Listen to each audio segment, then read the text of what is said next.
I'm still negative. So we have this such an overreaction to the downside that you have an equal overreaction to the upside. So when you start to think about the way the markets have moved, they've overshot to the tune of maybe 10%. So I had seen, in the technicals, you would see maybe a 10% move off the bottom. We've seen a 20% move off the bottom.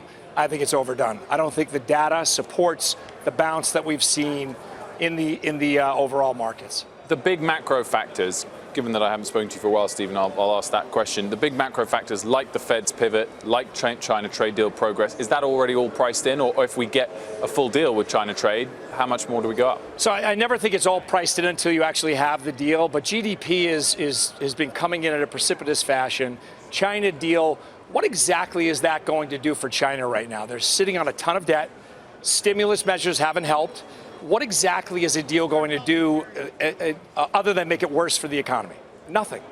It's not going to make it worse. Well, how can it make it better? By the idea that a deal is going to be done, they have to give up something, correct? So if they're giving up something, that's less of a benefit. Well, or it's the fact that we don't get tariffs imposed or elevated, which would have otherwise come into place, and you go back to free trade with the rest of the world, the EU as well.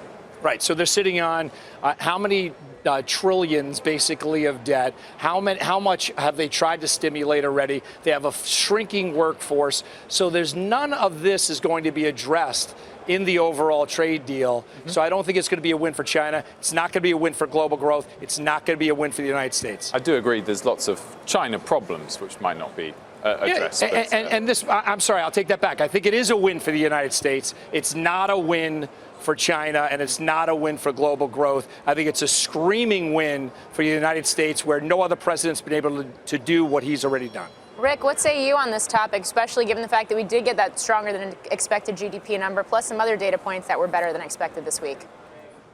Well, I think the answer lies firmly in the last segment I did. All we need to do is export to China modern monetary policy, and all their deficits will vaporize, and they will start to grow rather immediately. No, just kidding, folks. Listen, I really disagree with Steve on this one. On all respects, politely disagree. I think that we underestimate even the ahs and the ums.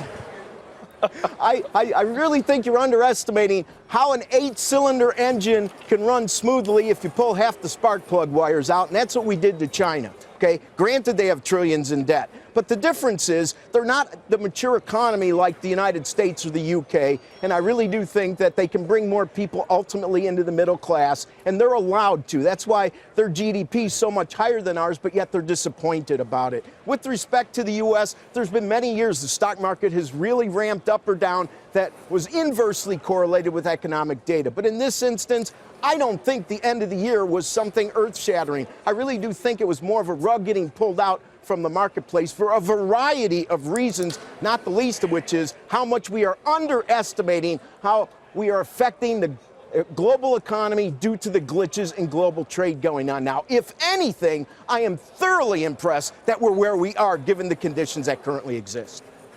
So Rick, though, when you say you disagree, you have a falling labor force. You have a stagnant productivity in China. Wait. What about the labor force? I'm not assuming that. What's your point on the labor force?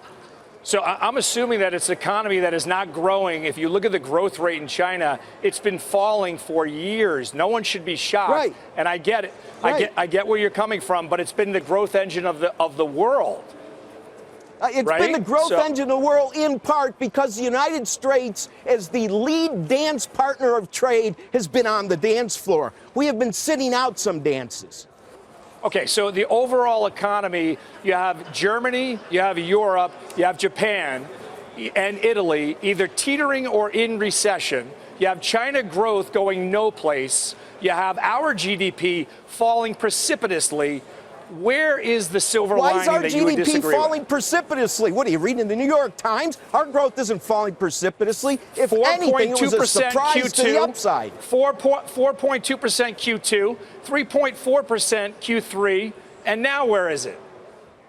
Would you say that's not because we're running on precipitous? half cylinders, Stephen. When we tune up the Ferrari, most likely it will idle a little better and generate a little more horsepower. So what number should we come out with? The Santelli number on the cylinder index or the GDP that we have right now? It's fallen from 4.2 down to the middle two is where it is now. Thinking? How about rational thinking? You're an investor. You have money. Where are you going to put it? Well, right now we're close to all-time highs. Sounds like you don't want to put it in Germany or China. Maybe right here. The same calculus, maybe right here. Do you think that Germany and China doesn't get here, the slowdown there doesn't get here, Rick? Germany can fix its own ills. All they have to do is take their blindfolds off, okay? You tell me what central banks are going to do. You ignore. Rick, they're out of bullets. Mario Draghi has screwed it up. Bullets but right that doesn't mean that the German auto industry can't ramp up the exports.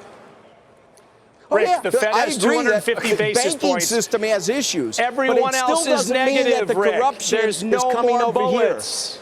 There's no more there's bullets, plenty Rick. of bullets. Gentlemen.